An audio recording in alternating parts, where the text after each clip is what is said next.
खुलुमबाय गिबियाव गोजोन बड'लेण्ड इउटुब चेनेलाव नोंथांमोनखौ बरायनानै लाग्रोनाय जाबाय। नोंथांमोना गोजोन बड'लेण्ड इउटुब चेनेलखौ साबस्क्राइब खालाम, गुरैयै खावलायनाय थाबाय। गिबियाव दङ क'क्राझाराव आइइडि बमा बेरफ्रु होनायाव जड़ित थानाय सासेखौ सिनायनो हाबाय। आसामनि गिबि मन्थ्रि बिथाङा बुंदों। बिथांनि नामै माने गसरफोर दङ आसाम आरो झारखन्डआव। बेबादि डक्टर हिमन्त बिश्व शर्माया बुंदों। नभेम्बराव 3rd ग्रेड 4th ग्रेडनि साख्रि निजुक्ति होनाय जागोन होननानै डक्टर हिमन्त बिश्व शर्माया बुंदों। बेनिफ्राय सा जनगोष्ठीफोरनो 2,90,000 बिगा हाखौ सा जनजातिफोरनो पाट्टा होनाय जागोन होननानै बिथाङा जनजाति आरो मरान मटक बेनिफ्राय सा जनजातिफोरनि थाखाय सुबुं सानखो जे आसामाव जे दा जे नीति दङ सानै गथ' खांनाय, बिसोरनि थाखाय बे सानै गथ' खांनाया नङा, बाइन्डिं नङा। बिसोरो सानैनिबो बारा खांनो हागोन। मानो मरान मटक आरो जनजाति बेनिफ्राय सा जनजातिफोरनि सुबुं सानखोआ नङाबा सानसे आरोबाव खमायलांसिनबावगोन होननानै बिथाङा बुंदों। बेखायनो बिसोरनि थाखाय सानै गथ' खांनाय नीतिया बिसोरनि थाखाय नङा आरोखि।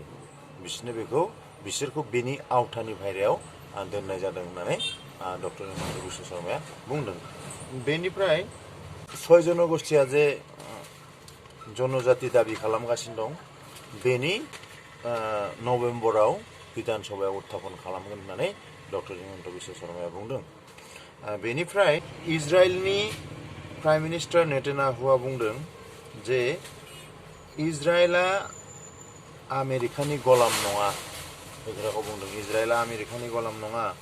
जों जोंनि निरापत्ताखौ जों निजे होनो हायो। माने गाजायाव दा असान्ति जाफिननानै दङ नालाय, दा बेवहाय नेतान्याहु माने इजराइलाबो गाजायाव आक्रमण खालामफिनगासिनो दं। दा बेखायनो आमेरिकाया बे आक्रमणखौ लानानै सावरायनायाव बे खोथाखौ बिथाङा बुंदों। रबार्टआ आमेरिकानि जे एमाजन कम्पानि दं, बेवहाय 6 लाख साख्रिआवलाफोरनि जायगाखौ लासिगोननो रबार्टआ।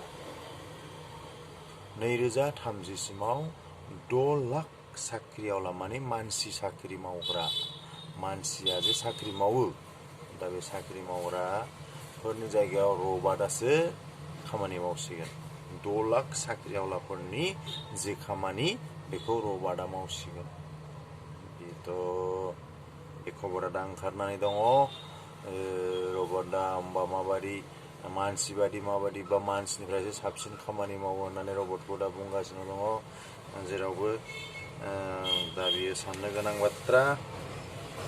दा टेक्न'लजियाथ' गावनि खामानिखौ मावलांखागोन।